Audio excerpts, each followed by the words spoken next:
I'm Chrysi Laspidou. I'm a professor at the University of Thessaly in Greece, and I lead case study 1 in the ARSINOE project, which is the Athens Metropolitan area. And we examine specific hazards in each of our case studies. In Athens, we examine extreme heat, and not only. So extreme heat is the central, and then we come and talk about the well-being of citizens that live in the city. So we focus on making living in Athens more bearable and more pleasant. What is affected by that? Air pollution is at the center, so we examine how air pollution evolves, what are the sources, and how we can improve it, and how it affects our daily lives. Then we also focus on biodiversity. This is another side, I would say, element that we focus on. And of course, heat. So for extreme heat, one thing we just finished is performing a socioeconomic vulnerability assessment to heat. So on the one hand, you have the rise in temperatures, but on the other hand, we need to realize that high temperatures are felt differently in an area that is poor, that people don't have housing, that people live in old houses, that people don't have maybe fans or air conditioning. They are very, sometimes they're isolated.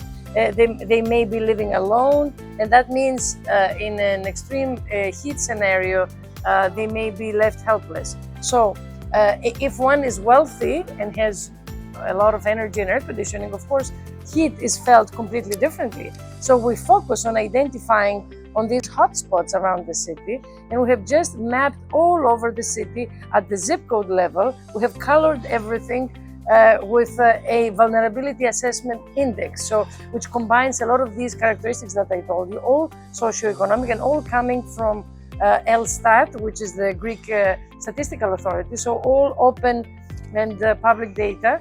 And we link it, of course, with temperature.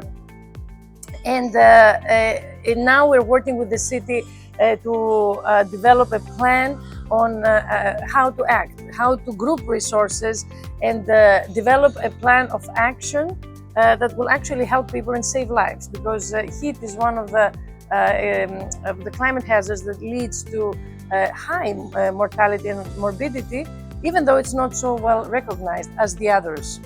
Then we have just also finished a biodiversity assessment framework in which we use Copernicus data, which is satellite, basically remote sensing data, of different elements that would be proxy variables for biodiversity.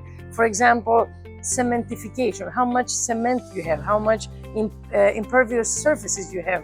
If you have a lot of that, of course, this is not helping biodiversity, right? So we have all these different elements, and we conduct a factor analysis and group and cluster Athens in micro-urban habitats.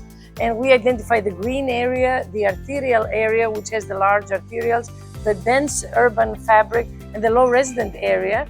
And we see how biodiversity differs drastically between those areas. And this we hope to use with policymakers to understand what are the elements that if we want to increase, we will have an improved biodiversity condition in Athens. And all this is combined with citizen science data that come in and validate our assumptions, with citizens collecting data through a Minka application. That's the name of the application that we developed within ARSINOE. So you have citizens and the city or the state working together towards assessing and improving biodiversity in the city. Again, these are some of the most recent findings, and we are working on a lot more. Thank you.